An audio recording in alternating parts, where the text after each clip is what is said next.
안녕하세요. 또야사이언스입니다. 중학교 3학년 과학 5단원 11번째 시간으로 오늘은 사람의 유전 연구에 대해 정리하겠습니다. 유튜브 하단에 더보기를 클릭하시면 필기 PDF 자료를 다운받을 수 있는 링크가 있습니다. 자료를 다운받아서 함께 필기하며 학습하시기 바랍니다. 자, 그럼 시작하겠습니다. 멘델은 완두를 가지고 유전 연구를 수행해서 유전학의 기초를 닦았습니다. 완두는 유전 연구 대상생물로서 다양한 장점을 갖고 있었습니다. 그에 반해서 사람은 유전 연구가 굉장히 어렵습니다. 지금부터 사람의 유전 연구가 어려운 이유를 3가지로 정리하겠습니다. 첫 번째, 대립형질이 다양하고 복잡합니다. 완두의 경우에는 콩의 색깔이 노란색 또는 녹색 이렇게 대립형질이 2가지였죠. 그런데 인간은 피부색을 예로 들어 보겠습니다. 검은색, 흰색, 황색 이렇게 3개만 나눌 수 있느냐? 아닙니다.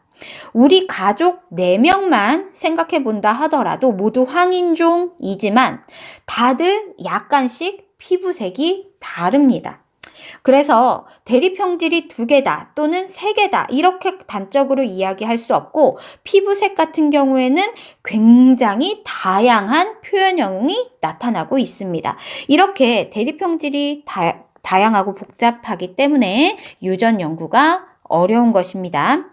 게다가 타고난 피부색이 그대로 유지되는 게 아니라 자라면서 환경의 영향을 받아서 달라지게 되죠. 그래서 유전 연구가 더욱 어렵습니다. 다음으로 한 세대가 길어요.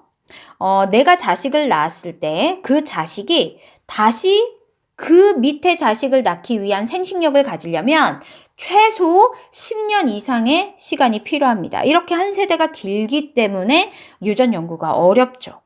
그리고 자식을 낳는다 하더라도 그 자손수가 적어요. 그래서 통계 처리도 불가능합니다. 마지막으로 연구자 의도에 따라서 이런 특징을 갖고 있는 애와 저런 특징을 갖고 있는 애를 자유롭게 교배 실험할 수가 없습니다. 인위적인 교배가 불가능하죠. 따라서 사람은 유전 연구를 할 때 직접적인 방식을 사용할 수가 없습니다. 멘델이 완두를 가지고 자가수분, 타가수분을 하면서 교배 실험을 했던 것처럼은 불가능합니다. 대신에 사람의 유전을 연구할 때는 간접적인 방법들을 사용해 줍니다. 간접적인 방법 살펴볼게요. 첫 번째는 쌍둥이 연구입니다. 쌍둥이는 2종류가 있죠. 일란성 쌍둥이, 이란성 쌍둥이.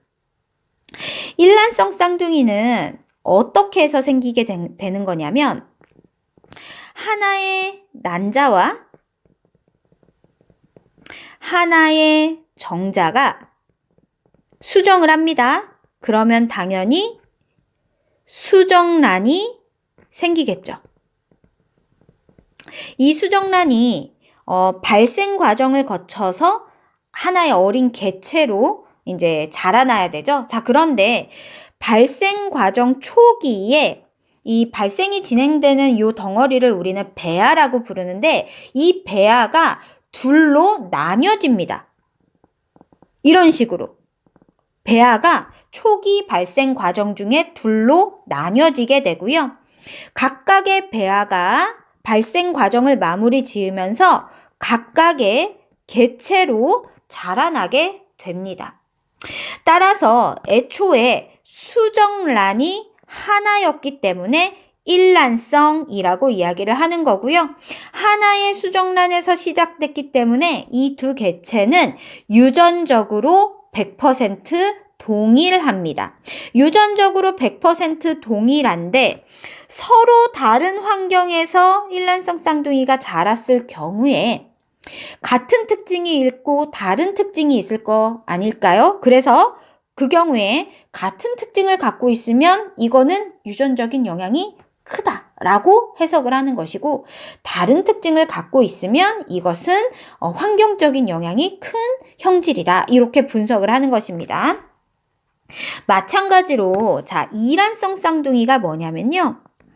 원래 여성의 몸에서 한 달에 한 개씩 난자가 배출이 돼야 해요. 이것을 배란이라고 합니다. 그런데 일시적으로 호르몬 체계가 불균형하면 어떨 때 난자가 이렇게 2개가 배란이 되는 경우가 있어요.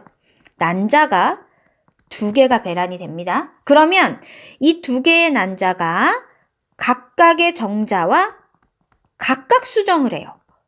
그래서 수정란이 몇 개가 생기냐면 2개가 생깁니다. 수정란이 2개니까요. 이란성 쌍둥이가 되는 겁니다. 각각의 수정란이 배 발생 과정을 거쳐서 각각의 개체가 형성이 됩니다.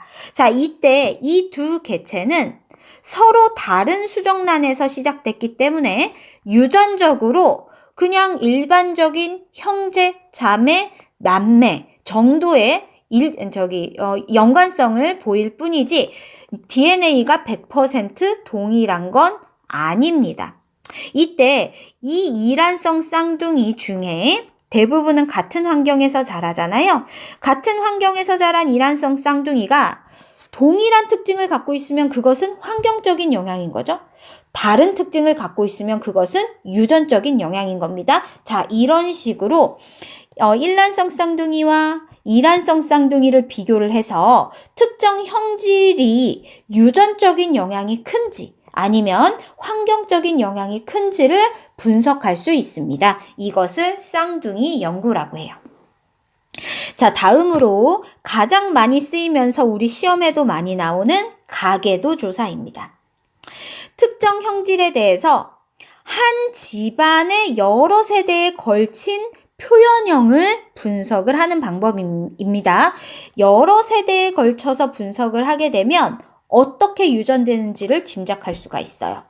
가계도를 애초에 그릴 때, 표현할 때 여성은 동그라미로, 남성은 네모로 보통 표현을 하거든요. 자, 지금부터 선생님 집안의 쌍꺼풀에 대한 가계도를 예를 들어 설명을 드리겠습니다.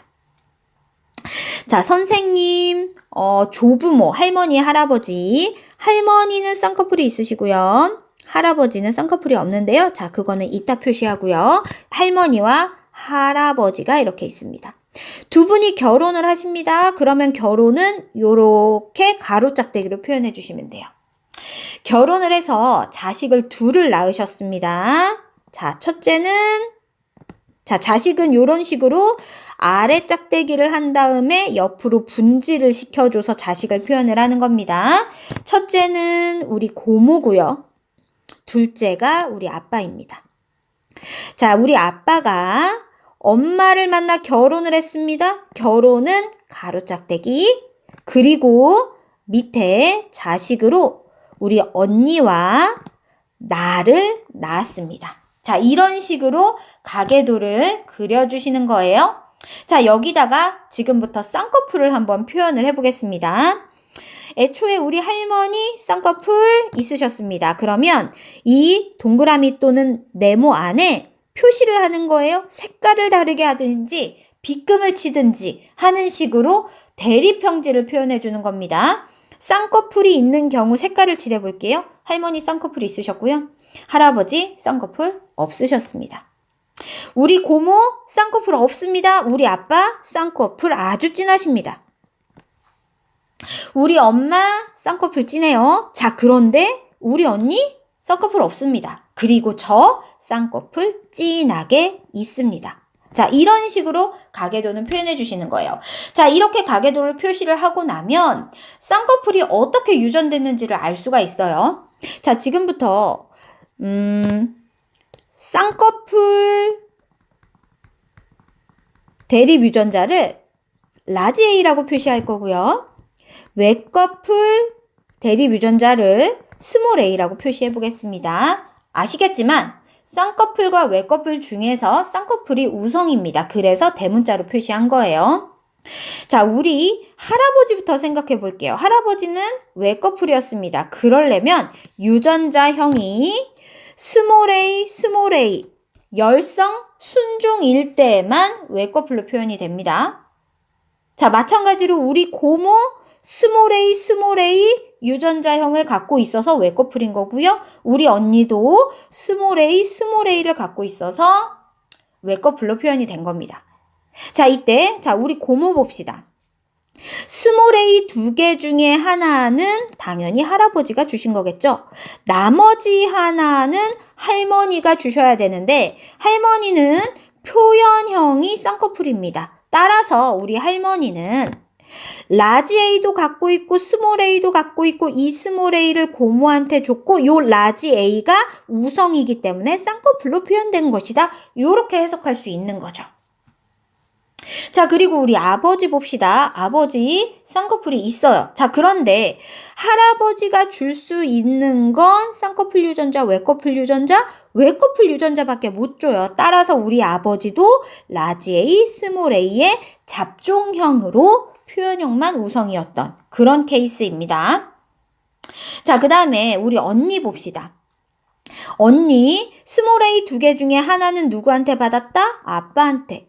그러면 나머지 하나는 누구한테 받아야 돼? 엄마한테 받아야 되죠? 그런데 엄마가 쌍꺼풀입니다. 따라서 엄마 역시 라지 A, 스몰 a 이렇게 2개를 갖고 있었을 거고요. 자, 그리고 모르는 건 나 하나입니다. 나는 아빠로부터 라지 A, 엄마로부터도 라지 A를 받았을 수도 있고요.